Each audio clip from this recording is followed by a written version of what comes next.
അസ്സലാമു അലൈക്കും വറഹ്മത്തുള്ളാഹി വബറകാതുഹു. ബിസ്മില്ലാ വൽഹംദുലില്ലാ അസ്സലാത്തു വസ്സലാമു അലാ അഷ്റഫി റസൂലില്ലാ വഅലാ ആലിഹി വസഹ്ബിഹി അൽ ഫായിസീന ബിറുദല്ലാ അമ്മാ ബഅദ്. പ്രിയപ്പെട്ട സ്നേഹം നിറഞ്ഞ ഉമ്മമാരെ, ഉപ്പമാരെ, സഹോദര സഹോദരിമാരെ, ലോകത്തിൻ്റെ നാനാഭാഗത്തു നിന്നും ഒരുപാട് മുഅ്മിനീങ്ങൾ കടങ്ങൾ കൊണ്ട് വിഷമം അനുഭവിച്ചിട്ട് ദുആ ചെയ്യാൻ വേണ്ടി വസിയത്ത് ചെയ്തിട്ടുണ്ട്. അല്ലാഹുവേ, കടങ്ങൾ കൊണ്ട് ബുദ്ധിമുട്ടുന്ന എല്ലാവരുടെയും എല്ലാ കടങ്ങളും ഈ പരിശുദ്ധമായ റമളാൻ മാസത്തിൻ്റെ ബറക്കത്ത് കൊണ്ട് നീ വീട്ടിക്കൊടുക്ക് റഹ്മാനെ. പിന്നീട് കടങ്ങൾ കൊണ്ടുള്ള പരീക്ഷണം ആർക്കും നീ നൽകല്ല റബ്ബേ. അല്ലാഹുവേ, ഈ അറിവ് കേൾക്കുന്നവർ, ഈ അറിവ് മറ്റുള്ളവരിലേക്ക് ഷെയർ ചെയ്തു കൊടുക്കുന്ന ഒരുപാട് മുഅ്മിനീങ്ങൾ ലോകത്തിൻ്റെ നാനാഭാഗത്തുമുണ്ട്. ലോകത്തിൻ്റെ നാനാ രാജ്യത്തു നിന്നും ഈ അറിവ് കേൾക്കുന്നവരുണ്ട്, ദുആ ചെയ്യാൻ വേണ്ടി വസിയത്ത് ചെയ്തവരുണ്ട്, ആത്മീയ ബന്ധമുള്ളവരുണ്ട്, സഹായിച്ചവരുണ്ട്. അല്ലാഹുവേ, എല്ലാവരുടെയും എല്ലാ പ്രയാസങ്ങളും നീ മാറ്റിക്കൊടുക്കണേ റബ്ബേ. അവരുടെ ജീവിതത്തിലും ഞങ്ങളുടെ ജീവിതത്തിലും വളരെ സലാമത്തും നീ നൽകി അനുഗ്രഹിക്കണേ റബ്ബേ.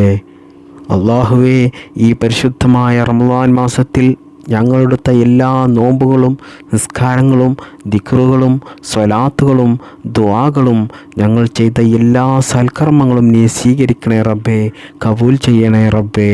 ആമീൻ യാ റബ്ബൽ ആലമീൻ. പ്രിയപ്പെട്ട സ്നേഹം നിറഞ്ഞ മുഅ്മിനീങ്ങളെ, ഇന്നത്തെ ക്ലാസ്സിൽ ഞാൻ നിങ്ങളുമായി ഷെയർ ചെയ്യുന്നത്, നമ്മിൽ പലരും, ഈ വീഡിയോ കാണുന്നവരിൽ പലരും കടങ്ങൾ കൊണ്ട് പ്രയാസം അനുഭവിക്കുന്നവരാണ്. കടം എങ്ങനെയെങ്കിലും ഒന്ന് വീടിക്കിട്ടാൻ വേണ്ടിയിട്ടാണ് തന്നെ.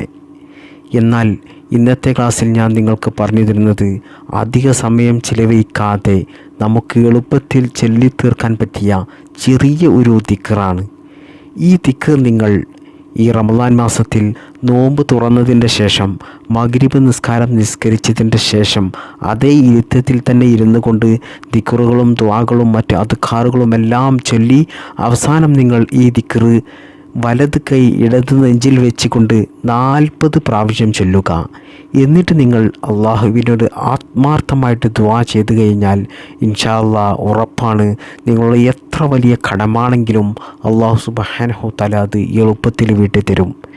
ഇത് നിങ്ങൾ ഒരു ദിവസം ചെയ്യുന്നതിനേക്കാൾ നല്ലത് കഴിയുന്നതും നിങ്ങൾ ഈ മാസം, ഈ നോമ്പ് തീരുന്നത് വരെ നിങ്ങൾ നോമ്പ് തുറന്നതിൻ്റെ ശേഷം ഈ കാര്യം ചെയ്യുക.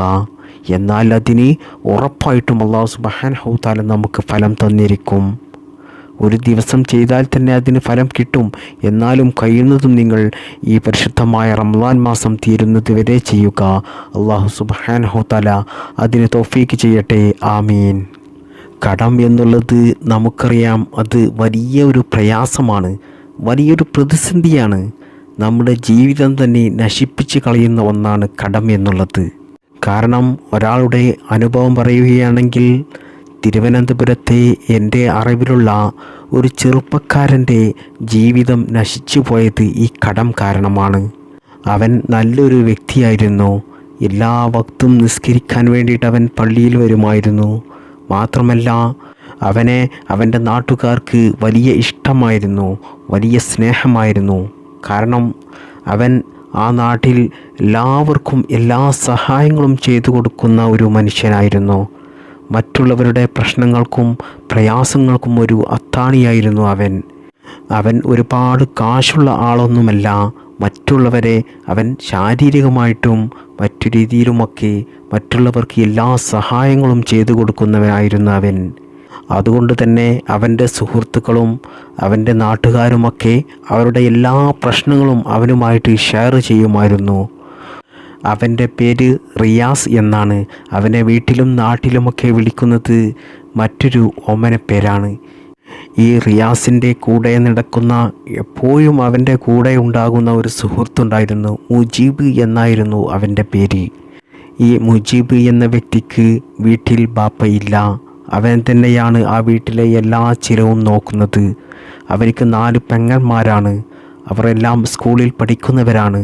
എന്നാൽ മുജീബിന് അവൻ ചെയ്യുന്ന ജോലി കൊണ്ട് അവനക്ക് തോന്നി അവൻ്റെ വീട്ടിലെ ചിലവും അതുപോലെ പെങ്ങന്മാരെ കല്യാണം കഴിച്ചേക്കാനുള്ള സാമ്പത്തികമായിട്ടുള്ള കഴിവ് അവനക്കില്ല എന്ന് അവന് തോന്നിയപ്പോൾ അവൻ വിദേശത്തേക്ക് പോകാൻ വേണ്ടിയിട്ടൊരു തീരുമാനമെടുത്തു. എന്നാൽ വിദേശത്തേക്ക് പോകാൻ അവൻ്റെ അടുത്ത് കയ്യിൽ പണമില്ല. അങ്ങനെയിരിക്കെ ഈ റിയാസിൻ്റെ അടുത്ത് ഈ കാര്യങ്ങളെല്ലാം അവൻ പറഞ്ഞപ്പോൾ റിയാസ് പറഞ്ഞു, നീ പോയിക്കോ, ഞാൻ നിനക്ക് കാശ് തരാമെന്ന്. റിയാസ് എന്തു ചെയ്തു? അവൻ്റെ ഭാര്യയുടെ സ്വർണമെല്ലാം വിറ്റിട്ട് അവനക്ക് വിസക്കും അവൻ്റെ വിമാന ടിക്കറ്റിനുമുള്ള കാശെല്ലാം കൊടുത്തു. റിയാസിൻ്റെ അരികിൽ നിന്നും ഈ കാശ് കിട്ടിയപ്പോൾ മുജീബിന് വലിയ സന്തോഷമായി. മുജീബ് പറഞ്ഞു, റിയാസേ, ഞാൻ സൗദിയിൽ പോയിട്ട് എനിക്ക് ജോലിയൊക്കെ ആയിട്ട് നിനക്ക് ഞാൻ ഈ പണം ഞാൻ തിരികെ അയച്ചു തരാം, നീ ദുആ ചെയ്യ് എന്നൊക്കെ റിയാസിനോട് പറഞ്ഞുകൊണ്ട് മുജീബ് ഗൾഫിലേക്ക് യാത്രയായി. അങ്ങനെ 2 വർഷം കഴിഞ്ഞപ്പോൾ മുജീബ് ആ പണമെല്ലാം തിരികെ അയച്ചു കൊടുത്തു, റിയാസിന് അയച്ചു കൊടുത്തു. റിയാസ് ആ പണം കൊണ്ട് അവൻ്റെ ഭാര്യയുടെ സ്വർണമെല്ലാം വാങ്ങി തിരികെ ഭാര്യയ്ക്ക് നൽകുകയും ചെയ്തു. മാത്രമല്ല പിന്നീട് ഇടയ്ക്കൊക്കെ റിയാസിന് വേണ്ടിയിട്ട് റിയാസിൻ്റെ അക്കൗണ്ടിലേക്ക് മുജീബ് വെറുതെ പണം അയച്ചു കൊടുക്കുമായിരുന്നു. റിയാസ് പറയും, നീ എന്തിനാണ് ഇങ്ങനെ പണം അയക്കുന്നത് എന്നൊക്കെ. അവൻ പറയും, മുജീബ് പറയും, അതൊക്കെ ഒരു സന്തോഷത്തിന് വേണ്ടിയിട്ടാണ്. ഇപ്പോൾ എനിക്ക് സാമ്പത്തികമായിട്ടൊരു ബുദ്ധിമുട്ടുമില്ല, നീ കാരണമാണ് ഞാൻ ഈ ഗൾഫിൽ വരാൻ കാരണവും അതുപോലെ എനിക്ക് ഇത്തരത്തിലുള്ള ജോലി ലഭിക്കാൻ കാരണവുമൊക്കെ. മുജീബിന് ഗൾഫിൽ വലിയ ശമ്പളമുള്ള ജോലിയായിരുന്നു. അങ്ങനെ പിന്നീട് മുജീബ് അവിടെ സ്വന്തമായിട്ടൊരു ബ്രോസ്റ്റിൻ്റെ ഷോപ്പ് തുടങ്ങി. തുടക്കത്തിലൊക്കെ ബിസിനസ് മോശമാണെങ്കിലും കച്ചവടം മോശമാണെങ്കിലും പിന്നീട് ഒരു 6 മാസം 1 വർഷമായപ്പോഴേക്കും കച്ചവടം നല്ലതുപോലെ വർദ്ധിച്ചു. പിന്നീട് അവൻ്റെ ഷോപ്പ് വലുതാക്കുകയും പിന്നീട് വലിയ കച്ചവടമായി. പിന്നീട് ഒരുപാട് പണം അവൻ ആ ഷോപ്പിലൂടെ അവൻ ഉണ്ടാക്കി. എന്നാൽ അവൻ ഈ നിലയിൽ എത്തിയപ്പോഴൊന്നും അവനെ സഹായിച്ച, അവനെ ഈ നിലയിലേക്ക് എത്തിച്ച റിയാസിനെ അവൻ ഒരിക്കലും മറന്നിട്ടില്ലായിരുന്നു. റിയാസിൻ്റെ ആവശ്യങ്ങൾക്കൊക്കെ അവൻ പണം അയച്ചു കൊടുക്കുമായിരുന്നു. റിയാസ് ചോദിക്കാതെ തന്നെ റിയാസിനെ സഹായിക്കുമായിരുന്നു. റിയാസിന് വേണ്ടിയിട്ട് സ്വന്തമായിട്ടൊരു വാഹനം വാങ്ങിച്ചു കൊടുത്തു. അങ്ങനെ പല രീതിയിലും റിയാസിനെ സഹായിച്ചിരുന്നു. ഒരിക്കൽ റിയാസ് ചോദിച്ചു, ഞാനും നിൻ്റെ അടുത്തേക്ക് വന്നാലോ, എനിക്കവിടെ ഒരു ജോലി കിട്ടുമോ എന്ന്. അത് കേട്ടപ്പോൾ മുജീബിന് വലിയ സന്തോഷമായി. കാരണം അവർ നാട്ടിൽ വലിയ സ്നേഹത്തോടു കൂടിയും സന്തോഷത്തോടു കൂടിയും എപ്പോഴും ഒരുമിച്ച് എല്ലാ കാര്യങ്ങളിലും പങ്കുചേരുന്നവരായിരുന്നു, വലിയ സുഹൃത്തുക്കളായിരുന്നു. അതുകൊണ്ട് തന്നെ റിയാസിൽ നിന്നും ഈ വാക്ക് കേട്ടപ്പോൾ മുജീബിന് വലിയ സന്തോഷമായി. മുജീബ് പറഞ്ഞു, ഞാൻ ഒരുപാട് കാലമായി നിന്നെ ഇങ്ങോട്ട് കൊണ്ടുവരാൻ വേണ്ടിയിട്ട് ചിന്തിക്കുന്നു. ഞാനത് നിന്നോട് ചോദിക്കാത്തത് പറയാത്തത് നിൻ്റെ വീട്ടിലെ അവസ്ഥ ആലോചിച്ചിട്ടാണ്. അതായത് നിൻ്റെ ഉപ്പാക്ക് പ്രായമായതാണ്, നിൻ്റെ വീട്ടിൽ ആരുമില്ല. അതുകൊണ്ടാണ് ഞാൻ നിന്നോടത് ചോദിക്കാത്തത്. നിനക്ക് ബുദ്ധിമുട്ടാകും, നിനക്കൊരു പ്രയാസമാകും എന്നു കരുതിയിട്ടാണ്, നിൻ്റെ വീട്ടിലെ അവസ്ഥ ആലോചിച്ചിട്ടാണ് എന്ന് മുജീബ് റിയാസിനോട് പറഞ്ഞു. റിയാസ് പറഞ്ഞു, എനിക്കിപ്പോൾ പ്രശ്നമില്ല, എൻ്റെ വീട്ടിൽ ആളുണ്ട്, അതുകൊണ്ട് എനിക്കിപ്പോൾ വിദേശത്തേക്ക് വരാം.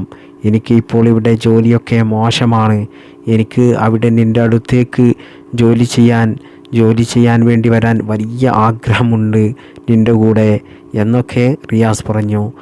അത് കേട്ട ഉടൻ തന്നെ മുജീബ് പറഞ്ഞു റിയാസിനോട്, എന്നാൽ ഇനി അധികം വൈകിപ്പിക്കേണ്ട, നീ എളുപ്പത്തിൽ ഇങ്ങോട്ട് പോരാൻ തയ്യാറായിക്കോളൂ, അടുത്ത മാസം തന്നെ ഞാൻ നിനക്കൊരു വിസ അയച്ചു തരാമെന്ന് പറഞ്ഞു. റിയാസ് പറഞ്ഞു, എൻ്റെ അടുത്ത് പണമൊന്നുമില്ല, എന്താണ് ചെയ്യുക, ഞാൻ വരേണ്ട സമയം പറയാം എന്നൊക്കെ പറഞ്ഞു. ആ സമയത്ത് മുജീബ് പറഞ്ഞു, നീ പണവും ഒരു ചിലവും നീ അറിയണ്ട, നീ ഇങ്ങോട്ട് പോന്നാൽ മതി, എല്ലാം ഞാൻ നോക്കിക്കോളാം എന്ന് മുജീബ് പറഞ്ഞു. കാരണം മുജീബ് അത്യാവശ്യം സമ്പന്നനാണ്. ആ ഷോപ്പിൽ നിന്നും ഒരുപാട് സമ്പത്ത് അവൻ ഉണ്ടാക്കിയിട്ടുണ്ട്. മാത്രമല്ല ഇപ്പോഴും ആ ഷോപ്പിൽ വലിയ കച്ചവടമാണ് എല്ലാ ദിവസവും നടക്കുന്നത്. മാസം തന്നെ ലക്ഷക്കണക്കിന് രൂപയാണ് ആ ഷോപ്പിൽ നിന്നും മുജീബ് ഏൺ ചെയ്യുന്നത്. അങ്ങനെ പ്രിയപ്പെട്ടവരെ, ഈ റിയാസ് മുജീബിൻ്റെ അടുത്തേക്ക്, അവൻ്റെ ഷോപ്പിലേക്ക് ജോലിക്ക് വേണ്ടിയിട്ട് ഇന്ത്യയിൽ നിന്നും ഗൾഫിലേക്ക് യാത്രയായി. അങ്ങനെ 2 വർഷത്തോളം ആ ഷോപ്പിൽ റിയാസ് ജോലി ചെയ്തു. റിയാസിന് ആ ഷോപ്പിൽ ജോലി കാഷ്യറായിരുന്നു, ക്യാഷ് വാങ്ങുന്ന ആളായിരുന്നു. നല്ല സുഖമുള്ള ജോലിയായിരുന്നു. എന്നാലോ ശമ്പളം, വലിയ ശമ്പളമായിരുന്നു മുജീബ് റിയാസിന് വേണ്ടിയിട്ട് നൽകിയിരുന്നത്. അതുകൊണ്ട് തന്നെ റിയാസിന് പിന്നീട് സാമ്പത്തികമായിട്ടൊരു ബുദ്ധിമുട്ടും ഉണ്ടായിരുന്നില്ല. അതുകൊണ്ട് റിയാസ് ഒരുപാട് ആളുകളെ സഹായിക്കുമായിരുന്നു. നാട്ടിലുള്ള പള്ളിയിലേക്കും മദ്രസയിലേക്കുമൊക്കെ മാസത്തിൽ അവന് നല്ലൊരു സംഭാവന നൽകുമായിരുന്നു. നാട്ടിൽ അവൻ്റെ സുഹൃത്തുക്കളൊക്കെ സഹായത്തിന് വേണ്ടിയിട്ട് പണം ചോദിച്ചാൽ അവൻ ഉടനടി അയച്ചു കൊടുക്കുമായിരുന്നു. അവൻ്റെ അടുത്ത് പണം അത്യാവശ്യം ഉണ്ടായിരുന്നു. അതുകൊണ്ട് തന്നെ അവൻ ഒരുപാട് ദാനധർമ്മം, സ്വതക്കയുമൊക്കെ അവൻ ചെയ്തുകൊണ്ടിരുന്നു. അത്രക്കും നല്ലൊരു വ്യക്തിയായിരുന്നു, നല്ലൊരു മനുഷ്യനായിരുന്നു ഈ റിയാസ് എന്ന ആള്. മാത്രമല്ല മുജീബും നല്ലൊരു വ്യക്തിയായിരുന്നു. അവർ രണ്ടുപേരും നല്ല സ്നേഹത്തോടു കൂടിയും സന്തോഷത്തോടു കൂടിയും ആ റോസ്റ്റിൻ്റെ ഷോപ്പ് അവിടെ മുന്നോട്ട് കൊണ്ടുപോയിരിക്കെ ആ ഷോപ്പിൻ്റെ അടുത്ത് നല്ലൊരു തുണി ഷോപ്പിന് ഒരു സാധ്യത, നല്ലൊരു അവസരം മുജീബിന് മനസ്സിലായി. മുജീബിൻ്റെ അടുത്ത് ധാരാളം സമ്പത്തുണ്ട്. അതുകൊണ്ട് തന്നെ മുജീബിന് മറ്റൊരു ഷോപ്പ് തുടങ്ങുക എന്നുള്ള കാര്യം വളരെ എളുപ്പമാണ്. ഒരു ബുദ്ധിമുട്ടോ ഒരു പ്രയാസമോ സാമ്പത്തികമായിട്ടില്ല. അങ്ങനെ മുജീബിൻ്റെ ബിസിനസ് വർദ്ധിപ്പിക്കാൻ വേണ്ടിയിട്ട് മുജീബ് അടുത്തൊരു ഷോപ്പ് തുടങ്ങാൻ തീരുമാനിച്ചു, തുണി ഷോപ്പ് തുടങ്ങാൻ തീരുമാനിച്ചു. മുജീബിൻ്റെ ഈ ഷോപ്പ് തുടങ്ങാനുള്ള തീരുമാനവും അവിടുത്തെ സാധ്യതയും എല്ലാം റിയാസിനോട് മുജീബ് പറഞ്ഞു.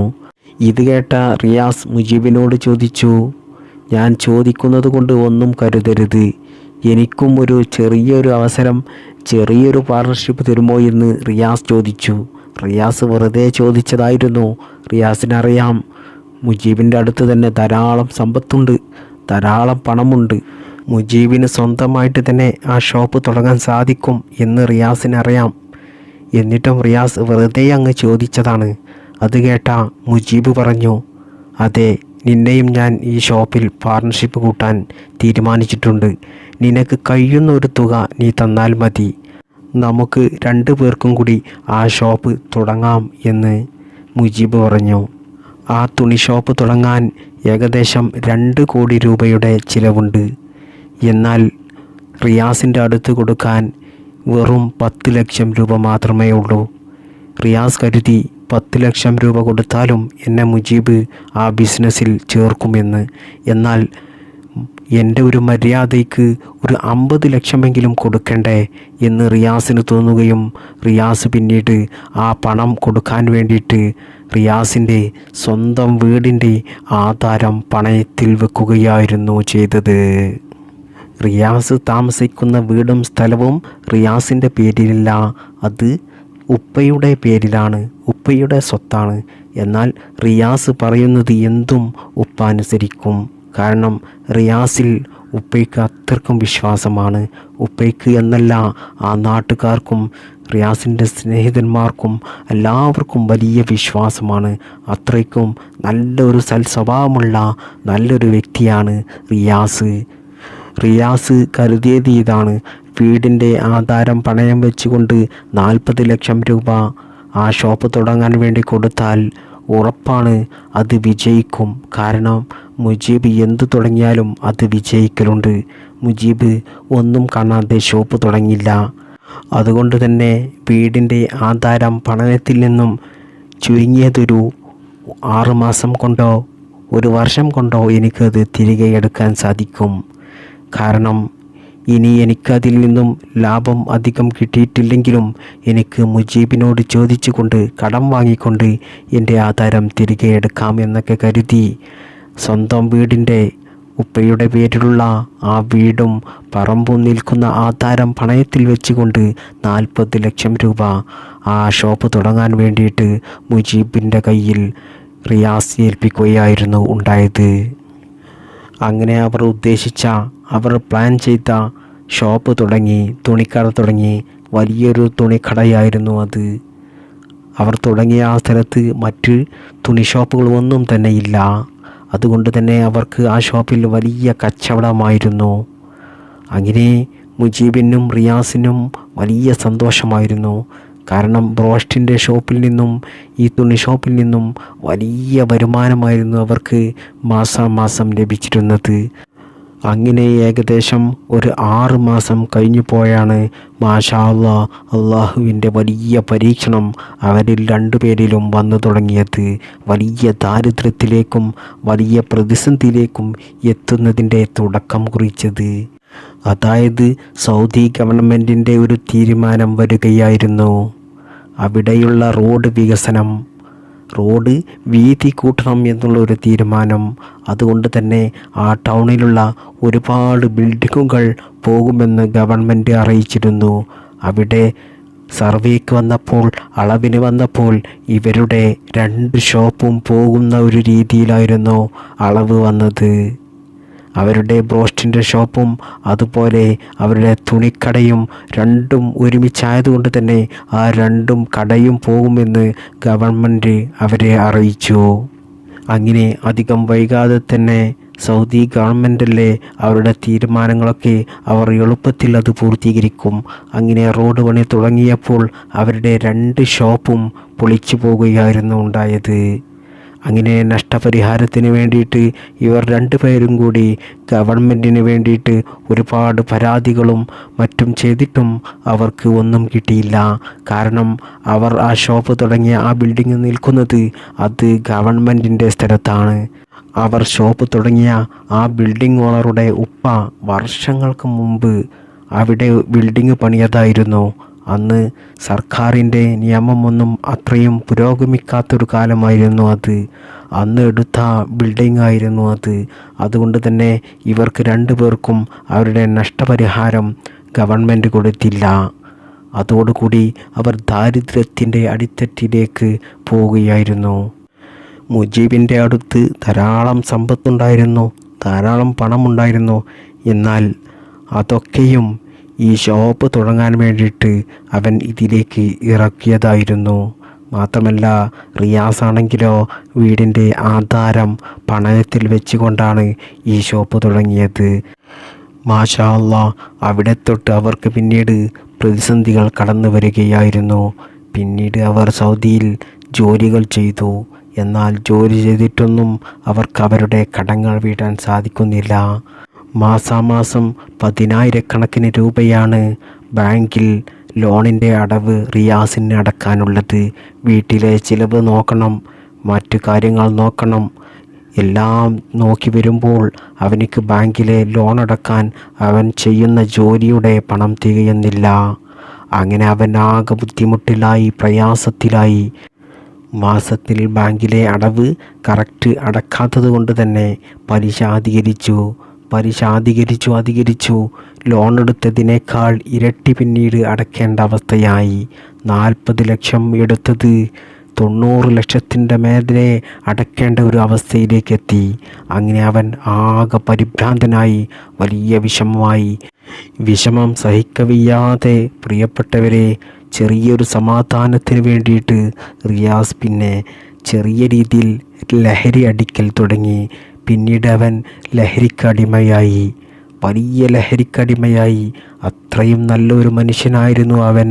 ഒരു ലഹരി പദാർത്ഥങ്ങളും ഉപയോഗിക്കാത്ത, ഹറാമുകൾ ചെയ്യാത്ത, എല്ലാ ഭക്തിനും 5 ഭക്തിനും അവൻ പള്ളിയിൽ സമയത്തിന് വരുന്ന, മറ്റുള്ളവരെ സഹായിക്കുന്ന നല്ലൊരു വ്യക്തിത്വത്തിൻ്റെ ഉടമയായ ആ മുഅ്മിനായ മനുഷ്യൻ കടങ്ങൾ വന്നതോടുകൂടി അവൻ ആകെ സമതല തെറ്റി. അവൻ ലഹരിക്ക് അടിമയായി. എല്ലാ സമയത്തിനും നിസ്കരിക്കാതെയായി. നല്ല സൽക്കർമ്മങ്ങൾ ചെയ്യുന്നത് അവൻ നിർത്തി തുടങ്ങി. മറ്റുള്ളവരോട് ദേഷ്യപ്പെട്ടു തുടങ്ങി. അവൻ്റെ മുഖത്ത് വരുന്ന ആ പുഞ്ചിരി ഇല്ലാതെയായി. അവൻ്റെ മനസ്സ് കറുത്തു തുടങ്ങി. അതുകൊണ്ട് തന്നെ മറ്റുള്ളവരെ സഹായിക്കാതെയും മറ്റുള്ളവരെ വെറുപ്പിക്കുന്ന രീതിയിലുള്ള സ്വഭാവവും തുടങ്ങി റിയാസിന്. അതുകൊണ്ട് തന്നെ നാട്ടുകാർ അവരെ വെറുത്തു തുടങ്ങി, വീട്ടുകാർ അവരെ വെറുത്തു തുടങ്ങി. അവൻ്റെ വീട് അവസാനം ജപ്തിയുടെ വക്കിലെത്തുകയായിരുന്നു ഉണ്ടായത്. പ്രിയപ്പെട്ട മുഅ്മിനീങ്ങളെ, ഇതിനൊക്കെയും കാരണം എന്താണ്? കടം എന്നതുകൊണ്ടാണ്. ഒരു മനുഷ്യൻ കടക്കാരനായാൽ അവൻ്റെ ദുനിയാവിലെയും ആഖിറത്തിലെയും ജീവിതം നശിപ്പിക്കാൻ കടം തന്നെ ധാരാളം മതി. കടം വന്നതുകൊണ്ടാണല്ലോ ഈ നല്ലൊരു മനുഷ്യനായ ഈ റിയാസ് ഇത്തരത്തിൽ കേടുവന്നു പോകാൻ കാരണം. അങ്ങനെ അവസാനം അവൻ്റെ വീട് ജപ്തിയുടെ വക്കിൽ എത്തിയ സമയത്താണ് റിയാസിനെ ഞാൻ തിരുവനന്തപുരത്ത് ബസ് സ്റ്റാൻഡിൽ വെച്ച് കാണാൻ ഇടയായത്. റിയാസിനെ കണ്ടാൽ ഒരിക്കലും മനസ്സിലാകില്ല. അവൻ്റെ മുടിയൊക്കെ ജടകുത്തി ഒരു കീറിയ വസ്ത്രം ധരിച്ച് അവൻ ബസ് സ്റ്റോപ്പിൽ അങ്ങനെ ഇരിക്കുകയാണ്. എന്നെ കണ്ടപ്പോൾ അവൻ എണീറ്റ് നിന്നു. എന്നെ കണ്ടപ്പോൾ അവന് വല്ലാത്തൊരു കുറച്ചിൽ തോന്നി. വല്ലാത്തൊരു അവസ്ഥയായിരുന്നു അവന് അപ്പോൾ ഉള്ളത്. അവൻ എന്നെ കണ്ട സമയത്ത് മാറി മറയാൻ നോക്കുകയായിരുന്നു. എന്നാൽ ഞാൻ അടുത്തേക്ക് വന്നതുകൊണ്ട് അവനിക്ക് അത് സാധിച്ചില്ല. അവൻ എന്നെ കണ്ടപ്പോൾ അവൻ്റെ കണ്ണിൽ നിന്ന് വെള്ളം വന്നു. കാരണം അവൻ എല്ലാ വക്തും 5 വക്തിന് പള്ളിയിൽ വരുന്ന ഒരു മനുഷ്യനായിരുന്നു. ഞാനും അവനുമായിട്ട് വലിയ ബന്ധമായിരുന്നു, വലിയ സ്നേഹത്തിലായിരുന്നു, വലിയ അടുപ്പത്തിലായിരുന്നു. എല്ലാ കാര്യങ്ങളും ഞങ്ങൾ തമ്മിലാണ് ചർച്ച ചെയ്യൽ. എന്ത് കാര്യങ്ങളുണ്ടെങ്കിലും അവൻ എന്നോട് വന്ന് അത് ചർച്ച ചെയ്ത് അതിൻ്റെ ഇസ്ലാം വിധി ചോദിച്ചറിഞ്ഞതിന് ശേഷമാണ് അവൻ അത് നാട്ടിൽ ചെയ്യുക. നാട്ടിൽ അവനിക്ക് കഴിയുന്ന രീതിയിൽ ശാരീരികമായിട്ടും മാനസികമായിട്ടും സാമ്പത്തികമായിട്ടും രാഷ്ട്രീയമായിട്ടും ആത്മീയമായിട്ടുമൊക്കെ ഒരുപാട് സഹായങ്ങൾ അവൻ ചെയ്തവനാണ്. അതുകൊണ്ട് തന്നെ അവന് എന്നെ കണ്ടപ്പോൾ അവനിക്ക് വലിയ കുറച്ചിൽ തോന്നി. മാത്രമല്ല, മാഷാ അല്ലാഹ്, ഞാനും അത്ഭുതപ്പെട്ടു പോയി അവനെ കണ്ടപ്പോൾ. എൻ്റെ മനസ്സിൽ തോന്നി, എന്താണ് റബ്ബേ ഞാൻ ഈ കാണുന്നത് എന്ന്. കാരണം റിയാസാണല്ലോ, എന്ത് നല്ല മനുഷ്യനായിരുന്നു ഇവൻ. ഇപ്പോൾ ഇവൻ്റെ ഈ കോലം കണ്ടാൽ തന്നെ എന്താണ് ഒരു അവസ്ഥ. മാനസിക ഭ്രാന്തന്മാർ നോക്കുന്നത് പോലെയുള്ള നോട്ടവും കോലവുമൊക്കെയാണ് അവനിക്കുള്ളത്. ഞാൻ അവൻ്റെ അരികിലേക്ക് ചെന്ന് ചോദിച്ചു, റിയാസേ, എന്താണ് ഞാൻ ഈ കാണുന്നത്? എന്താണ് എൻ്റെ ഈ അവസ്ഥ?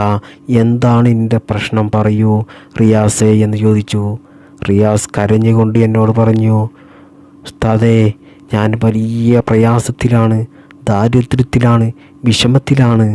വീട്ടുകാർക്ക് എന്നെ വേണ്ട, നാട്ടുകാർക്ക് എന്നെ വേണ്ട, എൻ്റെ കൂട്ടുകാർക്ക് എന്നെ വേണ്ട, ആർക്കും ഇപ്പോൾ എന്നെ വേണ്ട.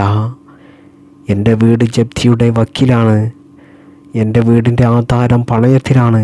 ആധാരം പണയത്തിൽ വെക്കരുത്, പലിശ വാങ്ങരുത് എന്നൊക്കെ ഉസ്താദ് ഒരുപാട് എന്നെ പഠിപ്പിച്ചിട്ടുണ്ട്. അതുപോലെ വയലിലൊക്കെ ഞാൻ ഒരുപാട് പ്രസംഗത്തിലുമൊക്കെ കേട്ടിട്ടുണ്ട്. എനിക്കറിയാം. അതെല്ലാം മറഞ്ഞിട്ടും ഞാൻ അവസാനം വീടിൻ്റെ ആധാരം പണയത്തിൽ വെച്ച് ഞാൻ പലിശക്ക് വാങ്ങുകയായിരുന്നു ഉണ്ടായത്. ഞാൻ വലിയ സമ്പന്നനാകാൻ നോക്കിയതാണ്. അതിപ്പോൾ പടച്ച തമ്പുരാൻ എന്നെ ദാരിദ്ര്യത്തിൻ്റെ അടിത്തട്ടിലേക്ക് കൊണ്ടു തള്ളിയിരിക്കുകയാണ്. ഞാനിപ്പോൾ ആകെപ്പെട്ടിരിക്കുകയാണ് ഉസ്താദേ. എനിക്ക് ഇതിൽ നിന്നും രക്ഷ ലഭിക്കാൻ എന്തെങ്കിലും ഒരു മാർഗമുണ്ടോ? എന്തെങ്കിലും ദിക്റുകളുണ്ടോ? ദുആകളുണ്ടോ? സ്വലാത്തുകളുണ്ടോ? പരിശുദ്ധ ഖുർആൻ എന്തെങ്കിലും ഓതാനുണ്ടോ? ഉസ്താദ് ദുആ ചെയ്യണം എന്നൊക്കെ വലിയ താഴ്ന്ന മനസ്സോടുകൂടി, വലിയ പ്രയാസത്തോടുകൂടി റിയാസ് എന്നോട് പറഞ്ഞു. ആ സമയത്ത് റിയാസിനോട് ഞാൻ ചോദിച്ചു, നീ ഇന്ന് നോമ്പുകാരനാണോ എന്ന്. പരിശുദ്ധ റമളാനിലായിരുന്നു അത്. റിയാസ് പറഞ്ഞു, എനിക്ക് എന്നും നോമ്പ് തന്നെ. എനിക്ക് ഭക്ഷണം, എൻ്റെ വയറ് നിറയെ ഭക്ഷണം ലഭിച്ചിട്ട് ദിവസങ്ങളായി ഉസ്താദേ എന്ന് പറഞ്ഞു. ആ സമയം ഞാൻ തോളിൽ തട്ടിക്കൊണ്ട് പറഞ്ഞു, നീ വിഷമിക്കേണ്ട, എല്ലാത്തിനും പരിഹാരമുണ്ടാകും. പരിശുദ്ധ ഇസ്ലാമിൽ പരിഹാരമില്ലാത്തതായിട്ട് ഒന്നും തന്നെ ഇല്ല. എന്നിട്ട് ഞാൻ റിയാസിനെ കൂട്ടിക്കൊണ്ടുപോയി ഞാൻ കടയിൽ നിന്നും നല്ല ഒരു വെളുത്ത തുണിയും അതുപോലെ വെളുത്ത ഒരു ഷർട്ടും അവന് വാങ്ങിക്കൊടുത്തു. അതുപോലെ ഒരു മുണ്ടും ഒരു സോപ്പും അവന് വാങ്ങിക്കൊടുത്തുകൊണ്ട് ഞാനും അവനും പുഴയിലേക്ക് പോയി. അവിടെ അടുത്തൊരു പുഴയുണ്ടായിരുന്നു. അതിൽ വെച്ച് അവനോട് ഞാൻ നല്ലതുപോലെ കുളിക്കാൻ പറഞ്ഞു. അങ്ങനെ അവൻ നല്ല വൃത്തിയായി കുളിച്ചു കഴിഞ്ഞതിന് ശേഷം ഞാൻ വാങ്ങിക്കൊടുത്ത ആ വെള്ള തുണിയും വെള്ള ഷർട്ടും അവനോട് ധരിക്കാൻ പറഞ്ഞു. അത് ധരിച്ചപ്പോൾ തന്നെ അവനെ കാണുമ്പോൾ തന്നെ ഒരു ഈമാൻ ഉള്ളതുപോലെ തോന്നി. പഴയ റിയാസായതുപോലെ തോന്നി. അവൻ്റെ എല്ലാ പ്രശ്നങ്ങൾക്കും പ്രയാസങ്ങൾക്കും പകുതി ആ സമയം തന്നെ ഒരു പരിഹാരം വന്നതുപോലെ അവനിക്ക് തോന്നിയെന്ന് അവൻ എന്നോട് പറഞ്ഞു, വലിയ സന്തോഷത്തോടു കൂടി. എന്നതിന് ശേഷം അവൻ്റെ തോളിൽ കൈയിട്ട് ഞാൻ അവനെയും കൂട്ടി എൻ്റെ വീട്ടിലേക്ക് പോന്നു. എൻ്റെ വീട്ടിൽ ഞങ്ങൾ 2 പേരും കൂടി ചേർന്ന് അന്ന് നോമ്പ് തുറന്നു. ആ ദിവസം അവനിക്ക് നോമ്പില്ലായിരുന്നു. എന്നാലും ഞങ്ങൾ 2 പേരും ഒരുമിച്ചിരുന്ന് ഭക്ഷണം കഴിച്ചു. എന്നതിന് ശേഷം അവൻ എന്നോട് പറഞ്ഞു, ഉസ്താദേ, എനിക്ക് വലിയ സന്തോഷമായി, വലിയ റാഹത്തായി. അല്ലാഹു സുബ്ഹാനഹു തആല നിങ്ങൾക്ക് എല്ലാ കാര്യത്തിലും ബറക്കത്ത് ചെയ്യട്ടെ എന്ന് അവൻ അള്ളാഹുവിനോട് ദുആ ചെയ്യുകയും ചെയ്തു. അവൻ പറഞ്ഞു, ഉസ്താദേ, മാസങ്ങളായി ഞാൻ ഇതുപോലെ വയറു നിറയെ ഭക്ഷണം കഴിച്ചിട്ട്, അതുപോലെ ഇത്തരത്തിൽ വൃത്തിയായി കുളിച്ച് നല്ലൊരു വസ്ത്രം ധരിച്ചിട്ട് മാസങ്ങളായി. എനിക്കിപ്പോൾ എൻ്റെ എല്ലാ പ്രശ്നങ്ങളും പരിഹരിച്ചതുപോലെ, എല്ലാ പ്രശ്നങ്ങൾക്കും പരിഹാരമായതുപോലെ എനിക്ക് തോന്നുന്നു ഉസ്താദേ എന്ന് അവൻ എന്നോട് പറഞ്ഞു. ഞാൻ അവനോട് പറഞ്ഞു, അതെ, നിൻ്റെ എല്ലാ പ്രശ്നങ്ങൾക്കും ഇന്നു മുതൽ പരിഹാരമാകാൻ പോവുകയാണ് എന്ന് പറഞ്ഞു. അങ്ങനെ ഞങ്ങൾ ഇശാക്ക് പള്ളിയിൽ പോയി ഇശാ നിസ്കരിച്ചു, തറാവീഹ് നിസ്കരിച്ചു. പിന്നീട് എൻ്റെ വീട്ടിൽ വന്ന് ഞങ്ങൾ ഭക്ഷണം കഴിച്ചു. ഭക്ഷണം കഴിച്ചതിന് ശേഷം വരാന്തയിൽ ഇരുന്നു കൊണ്ട് ഞങ്ങൾ ഒരുപാട് നേരം സംസാരിച്ചു. ആ സംസാരത്തിൽ ഞാൻ അവനോട് ചോദിച്ചു, എന്താണ് നിൻ്റെ പ്രശ്നം, എന്താണ് നിൻ്റെ പ്രയാസം, നീ എങ്ങനെയാണ് ഇതുപോലെയാകാൻ കാരണം, നീ എന്തുകൊണ്ടാണ് ഒന്നുമില്ലാത്തവനെ പോലെ തിരുവനന്തപുരത്ത് ബസ് സ്റ്റാൻഡിൽ നിന്നെ കാണാൻ ഇടയായത്, എന്നാണ് നിൻ്റെ പ്രശ്നം, എല്ലാം പറയൂ എന്ന് ഞാൻ അവനോട് ചോദിച്ചു. ആ സമയത്ത് അവൻ എല്ലാ കാര്യങ്ങളും ഒന്ന് വിടാതെ, എല്ലാ നടന്ന കാര്യങ്ങളും പ്രശ്നങ്ങളും പ്രയാസങ്ങളും, അവൻ ദാരിദ്ര്യത്തിൻ്റെ അടിത്തട്ടിലേക്ക് എത്താനായ എല്ലാ വിഷയങ്ങളും അവൻ എന്നോട് അവതരിപ്പിച്ചു. ആ സമയത്ത് ഞാൻ അറിയാതെ എൻ്റെ കണ്ണിൽ വെള്ളം നിറഞ്ഞു പോയി ഇതെല്ലാം കേട്ടപ്പോൾ. എന്നിട്ട് ഞാൻ അവനോട് പറഞ്ഞു, നീ വിഷമിക്കേണ്ട, എല്ലാ കാര്യത്തിനും പരിഹാരമുണ്ട്. പരിശുദ്ധ ഇസ്ലാമിൽ പരിഹാരമില്ലാത്തതായിട്ട് ഒന്നും തന്നെ ഇല്ല. നിൻ്റെ പ്രയാസങ്ങളെല്ലാം, നിൻ്റെ വിഷമങ്ങളെല്ലാം എനിക്കറിയാം. നിൻ്റെ വീട് ജപ്തിൻ്റെ വക്കിലാണ്, വലിയ കടക്കെണിയിലാണ് നീ ഇപ്പോൾ ഉള്ളത്. കടം എന്നുള്ളത് അത് ഒരു മനുഷ്യനെ കുഫ്രിലേക്ക് വരെ എത്തിക്കുമെന്ന് നമുക്കെല്ലാവർക്കും അറിയാം. അതുകൊണ്ട് ഞാൻ നിനക്ക് ഒരു പരിശുദ്ധ ഇസ്ലാമിലെ ഒരു ആത്മീയ മാർഗം പറഞ്ഞു തരാം. ഈ കാര്യം നീ ഈ പരിശുദ്ധമായ റമളാൻ മാസത്തിൽ ചെയ്യുകയാണെങ്കിൽ ഇൻഷാ അല്ലാഹ് ഉറപ്പാണ് നിൻ്റെ എല്ലാ കടങ്ങളും, നിൻ്റെ എല്ലാ സാമ്പത്തിക പ്രയാസങ്ങളും അതോടുകൂടി തീരുമെന്ന് ഞാൻ അവനോട് പറഞ്ഞു കൊടുത്തു. അങ്ങനെ അവനിക്ക് ഞാൻ ഒരു ദിക്ർ പറഞ്ഞു കൊടുത്തു. നോമ്പ് തുറന്നതിൻ്റെ ശേഷം, മഗ്‌രിബ് നിസ്കരിച്ചതിന് ശേഷം എല്ലാ ദിക്റുകളും അദ്കാറുകളും ദുആകളും സലാത്തുകളും എല്ലാം കഴിഞ്ഞതിന് ശേഷം ഈ ദിക്ർ നീ 40 പ്രാവശ്യം ചൊല്ലിക്കൊണ്ട്, അത് ചൊല്ലുന്നത് വലത് കൈ ഇടത് നെഞ്ചിൽ വെച്ചുകൊണ്ട് നീ ചൊല്ലണം. അങ്ങനെ 40 പ്രാവശ്യം ഈ ദിക്ർ ചൊല്ലിക്കൊണ്ട് അള്ളാഹുവിനോട് ആത്മാർത്ഥമായിട്ട് നിൻ്റെ എല്ലാ പ്രയാസങ്ങളും പറഞ്ഞാൽ ഇൻഷാ അല്ലാഹ് ഉറപ്പാണ് അള്ളാഹു സുബ്ഹാനഹു തആല നിൻ്റെ എല്ലാ പ്രയാസങ്ങളും മാറ്റിത്തരും. നിൻ്റെ കടങ്ങൾ വീട്ടിത്തരും, സാമ്പത്തിക ബുദ്ധിമുട്ടുകൾ മാറ്റിത്തരും. നാട്ടുകാർക്ക് നിന്നെ വേണ്ട, കൂട്ടുകാർക്ക് നിന്നെ വേണ്ട, വീട്ടുകാർക്ക് നിന്നെ വേണ്ട, എല്ലാവർക്കും നിന്നോട് ദേഷ്യമല്ലേ, അതെല്ലാം മാറിക്കിട്ടും. എല്ലാവർക്കും നിന്നോട് സ്നേഹവും സന്തോഷവും, അതുപോലെ മുമ്പത്തേക്കാൾ വലിയ ഇഷ്ടവും അവർക്ക് നിന്നോട് കൂടും. മാത്രമല്ല അവർക്കൊക്കെ നിന്നെ വലിയൊരു മതിപ്പ് തോന്നും. അവരുടെ ഇടയിലൊക്കെ നിനക്കൊരു വലിയ മതിപ്പുണ്ടാകുമെന്നൊക്കെ ഞാൻ അവനോട് പറഞ്ഞു കൊടുത്തു. അങ്ങനെ ആ ദിക്ർ ഞാൻ അവനിക്ക് പറഞ്ഞു കൊടുത്തതുപോലെ അവൻ ആ പരിശുദ്ധമായ റമളാൻ മാസം അത് ചൊല്ലുകയും പിന്നീട് അത്ഭുതം എന്ന് പറയട്ടെ, അവൻ്റെ ജീവിതത്തിലെ എല്ലാ കടങ്ങളും വീട് കിട്ടി.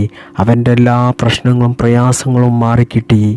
അവൻ്റെ വീട് ജപ്തിയിലായിരുന്നത്, ആ ആധാരം പണയത്തിലായിരുന്നത് അവനിക്ക് തിരികെ എടുക്കാൻ സാധിച്ചു. അത് എങ്ങനെയാണ് സംഭവിച്ചത് എന്ന് ഞാൻ പറഞ്ഞു തരട്ടെ. അവൻ ഈ ദിക്ർ ഞാൻ പറഞ്ഞതുപോലെ ചൊല്ലിയത് കൊണ്ട് ഞാൻ ഒരു ദിവസം അവൻ്റെ നാട്ടിൽ പോയി. ആ സമയം അവൻ പഴയതുപോലെയല്ല, എല്ലാ വക്തിനും പള്ളിയിൽ പോകുന്നുണ്ട്. നാട്ടുകാർക്കൊക്കെ എല്ലാ സഹായങ്ങളും എല്ലാം പഴയതുപോലെ ചെയ്തു കൊടുക്കുന്നുണ്ട്. മാത്രമല്ല നാട്ടുകാർക്കൊക്കെ പഴയതുപോലെ അവനോട് ഇഷ്ടം തുടങ്ങിയിട്ടുണ്ട്. വീട്ടുകാർക്ക് അവനോടുള്ള എല്ലാ ദേഷ്യങ്ങളും മാറിയിട്ടുണ്ട്. അവനോട് സ്നേഹം വർദ്ധിച്ചിട്ടുണ്ട്. ഞാൻ ആ നാട്ടിൽ ചെന്ന സമയത്ത് അവനിക്ക് അവിടെ ചെറിയൊരു കൂലിപ്പണിയാണ്. അതെടുത്തുകൊണ്ടാണ് അവൻ്റെ വീട്ടുകാരെ അവൻ നോക്കുന്നത്. വലിയ സന്തോഷത്തിലാണ്. എന്നാലോ വലിയ സന്തോഷം ആയിട്ടുമില്ല. കാരണം അവൻ താമസിക്കുന്ന വീടും പറമ്പും ജപ്തിയുടെ വക്കീലാണ്. അതുകൊണ്ട് തന്നെ അവർക്ക് വലിയ സന്തോഷമില്ല. ആ സമയത്ത് ഞാൻ അവിടെയുള്ള പള്ളിയിലെ കമ്മിറ്റിയോടും അവിടെയുള്ള നാട്ടുകാരോടും അവിടെയുള്ള മുതലാളിമാരോടുമൊക്കെ ഇവൻ്റെ ഈ പ്രശ്നത്തെക്കുറിച്ച് സംസാരിച്ചു. അത് കേട്ട ഉടൻ തന്നെ അന്ന് അവിടെ ഒരു കമ്മിറ്റി രൂപീകരിക്കുകയും അവൻ്റെ 90 ലക്ഷം പിരിച്ചെടുത്ത് അവൻ്റെ ആധാരം ബാങ്കിൽ നിന്ന് തിരിച്ചെടുക്കാനുള്ള ഒരു തീരുമാനം ആ നാട്ടുകാർ അധികം വൈകാതെ എടുക്കുകയും പെട്ടെന്ന് തന്നെ ആ ആധാരം തിരിച്ചെടുക്കുകയും ചെയ്തു. കാരണം റിയാസിനെ നാട്ടുകാർക്ക് വേണ്ടപ്പെട്ടവനാണ്. എല്ലാവർക്കും വലിയ ഇഷ്ടമാണ്, വലിയ സ്നേഹമാണ്. ഈ പ്രശ്നം ആരും അറിഞ്ഞിട്ടില്ല, നാട്ടുകാരെ അറിയിച്ചിട്ടില്ല. അവൻ ആധാരം വെച്ചുകൊണ്ട് 40 ലക്ഷം രൂപ എടുത്ത് ബിസിനസ് തുടങ്ങിയത്. ഞാൻ ആ നാട്ടിൽ അത് അവതരിപ്പിച്ചപ്പോൾ അവർ അതിന് പെട്ടെന്ന് തീരുമാനമെടുക്കുകയും അവൻ്റെ ആധാരം അവനക്ക് തിരികെ ബാങ്കിൽ നിന്ന് എടുത്തു കൊടുക്കുകയും ചെയ്തു. മാഷാ അല്ലാഹ്, അവൻ ഈ ദിക്ർ പരിശുദ്ധമായ റമദാൻ മാസം ഞാൻ പറഞ്ഞു കൊടുത്തതുപോലെ ചൊല്ലിയത് കൊണ്ടാണ് അല്ലാഹു സുബ്ഹാനഹു തആല അവൻ്റെ പ്രയാസത്തിന് പരിഹാരം നൽകിയത്. പ്രിയപ്പെട്ട മുഅ്മിനീങ്ങളെ, നിങ്ങളൊന്ന് ചിന്തിക്കണം. ആ ഒരു ദിക്റാണ് ഇന്നത്തെ ക്ലാസ്സിൽ ഞാൻ നിങ്ങൾക്ക് പറഞ്ഞു തരുന്നത്. പ്രിയപ്പെട്ട മുഅ്മിനീങ്ങളെ, നിങ്ങൾ മനസ്സിലാക്കണം, കടം കാരണമാണ് റിയാസ് എന്ന ആ വ്യക്തിയെ ഈ രൂപത്തിലാക്കിയത്. മഹാന്മാരായ പണ്ഡിതന്മാരൊക്കെ എപ്പോഴും പ്രാർത്ഥിക്കുന്ന ഒരു കാര്യമാണ്, കടത്തിൽ നിന്നും കാക്കണേ റബ്ബേ, കടത്തോടു കൂടിയുള്ള മരണത്തെ തൊട്ട് ഞങ്ങളെ കാക്കണേ റബ്ബേ എന്ന് മഹാന്മാർ എപ്പോഴും പ്രാർത്ഥിക്കും. കടം എന്നുള്ളത് അത്രയ്ക്കും വലിയ ഗൗരവമായിട്ടുള്ള ഒരു കാര്യമാണ്. ജീവിതത്തിലെ സാഹചര്യം വരുമ്പോൾ മനുഷ്യർ കടം വാങ്ങിപ്പോകും. അങ്ങനെയാണ് പലരും കടക്കാരാകുന്നത്. അല്ലാഹു സുബ്ഹാനഹു തആല നമുക്കെല്ലാവർക്കും നല്ല സാമ്പത്തിക ഭദ്രത നൽകട്ടെ. മറ്റുള്ളവരുടെ മുമ്പിൽ കൈനീട്ടാനുള്ള, യാചിക്കാനുള്ള ഒരു അവസ്ഥ നമുക്കും നമ്മുടെ മക്കൾക്കും നമ്മുടെ മാതാപിതാക്കൾക്കും നമ്മുടെ കുടുംബത്തിനും അനന്തരാവകാശികൾക്കും ഖിയാമത്ത് നാൾ വരെയുള്ള അനന്തരാവകാശികൾക്കും അല്ലാഹു നൽകാതിരിക്കട്ടെ.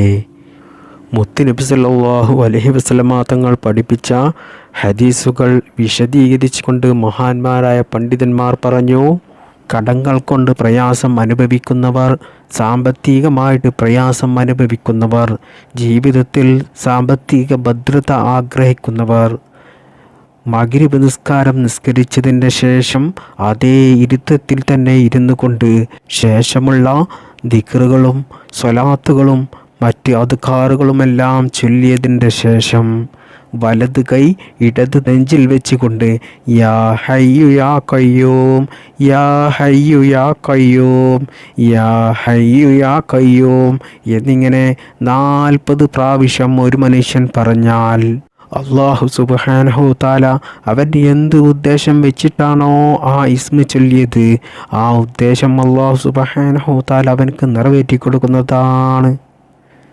അതുകൊണ്ട് പ്രിയപ്പെട്ട മുഅ്മിനീങ്ങളെ, നിങ്ങൾ ഇന്ന് നോമ്പ് തുറന്നതിന് ശേഷം മഗ്രിബ് നിസ്കാരം കഴിഞ്ഞതിന് ശേഷം അതേ ഇരുത്തത്തിൽ തന്നെ ഇരുന്നു കൊണ്ട് നിങ്ങൾ ദിക്റുകളും ദുആകളും സ്വലാത്തുകളും മറ്റു അദ്കാറുകളും എല്ലാം കഴിഞ്ഞതിന് ശേഷം നിങ്ങളുടെ വലത് കൈ ഇടത് നെഞ്ചിൽ വെച്ച് നല്ല നിയ്യത്തോടുകൂടി നിങ്ങളുടെ കടങ്ങൾ വീടിക്കിട്ടണം, സാമ്പത്തികമായിട്ടുള്ള എല്ലാ ബുദ്ധിമുട്ടുകളും മാറണം, സാമ്പത്തിക അഭിവൃദ്ധി ഉണ്ടാകണം എന്നൊക്കെ നിങ്ങൾ മനസ്സിൽ കരുതി നല്ല വിശ്വാസത്തോടു കൂടി ഈ ഇസ്മ 40 പ്രാവശ്യം നിങ്ങൾ ചൊല്ലിയാൽ നിങ്ങളുടെ എത്ര വലിയ കടങ്ങളുണ്ടെങ്കിലും ആ കടങ്ങൾ അല്ലാഹു സുബ്ഹാനഹു തആല വീട്ടിത്തരുന്നതാണ്. മാത്രമല്ല, നിങ്ങൾ അള്ളാഹുവിനോട് ആത്മാർത്ഥമായിട്ട് ദുആ ചെയ്യുകയും വേണം. ഈ ദിക്ർ ചൊല്ലിയതിൻ്റെ ശേഷം ഈ ദിക്ർ ചൊല്ലിയിട്ട് എത്രയോ ആളുകളുടെ കടങ്ങൾ വീടിക്കിട്ടിയിട്ടുണ്ട്, സാമ്പത്തിക പ്രയാസം മാറിക്കിട്ടിയിട്ടുണ്ട്, ദാരിദ്ര്യത്തിൽ നിന്നും രക്ഷപ്പെട്ടിട്ടുണ്ട്. അതിന് പ്രധാനമായിട്ടുള്ള ഒരു ഉദാഹരണമാണ് ഞാൻ റിയാസിൻ്റെ ആ കഥ പറഞ്ഞത്. ആ മനുഷ്യൻ്റെ ജീവിതത്തിൽ ഉണ്ടായ ആ അനുഭവം നിങ്ങളൊന്ന് ചിന്തിച്ച് നോക്കൂ. ആ വലിയ സാമ്പത്തിക പ്രയാസത്തിൽ നിന്നും അവനെ രക്ഷിച്ചത് ഈ ഒരു ഇസ്മാണ്. ഈ ഒരു ഇസ്മ് പരിശുദ്ധമായ റമളാൻ മാസത്തിൽ ചൊല്ലിയത് കൊണ്ടാണ്. ചൊല്ലുന്നവർക്ക് ഇൻഷാ അല്ലാഹു സുബ്ഹാനഹു തആല അവൻ്റെ എല്ലാ കടങ്ങളും വീട്ടിക്കൊടുക്കും. ആ കടങ്ങൾ വീട്ടാനുള്ള നല്ല ഹലാലായ മാർഗങ്ങൾ കാണിച്ചു കൊടുക്കും. അവനെ ഐശ്വര്യവാനാക്കും. അല്ലാഹു സുബ്ഹാനഹു തആല ഇത് ഈ മാസത്തിൽ തന്നെ, ഈ റമളാൻ മാസത്തിൽ തന്നെ ഇത് ചെയ്യാനും അത് മറ്റുള്ളവർക്ക് നമുക്ക് അറിയിച്ചു കൊടുക്കാനും തൗഫീഖ് നൽകട്ടെ.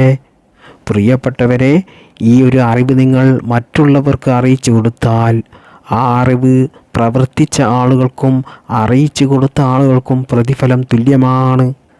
ഈ ഒരു അറിവ് നിങ്ങൾ ചെയ്തില്ലെങ്കിലും മറ്റൊരാൾക്ക് നിങ്ങൾ അറിയിച്ചു കൊടുത്ത് ആ ആൾ ഈ അറിവ് ചെയ്താൽ പ്രിയപ്പെട്ടവരെ അതിൻ്റെ പ്രതിഫലം നിങ്ങൾക്കും ലഭിക്കുന്നതാണ് എന്ന് ഞാൻ പറയുകയല്ല, നമ്മുടെ നബി മുത്ത് മുഹമ്മദ് മുസ്തഫ സ്വല്ലല്ലാഹു അലൈഹി വസല്ലമ തങ്ങൾ പറഞ്ഞ കാര്യമാണ്. അതുകൊണ്ട് പ്രിയപ്പെട്ടവരെ, ഈ ഒരു അറിവ് നിങ്ങൾക്ക് അറിയാൻ ഭാഗ്യം ലഭിച്ചതുപോലെ അത് ജീവിതത്തിൽ ചെയ്യാനും അല്ലാഹു തൗഫീഖ് നൽകട്ടെ. മറ്റുള്ളവർക്ക് ഷെയർ ചെയ്തു കൊടുക്കാനും അല്ലാഹു തൗഫീഖ് നൽകട്ടെ. ആമീൻ യാ റബ്ബൽ ആലമീൻ. അസ്സലാമു അലൈക്കും വറഹ്മത്തുള്ളാഹി വബറകാതുഹു.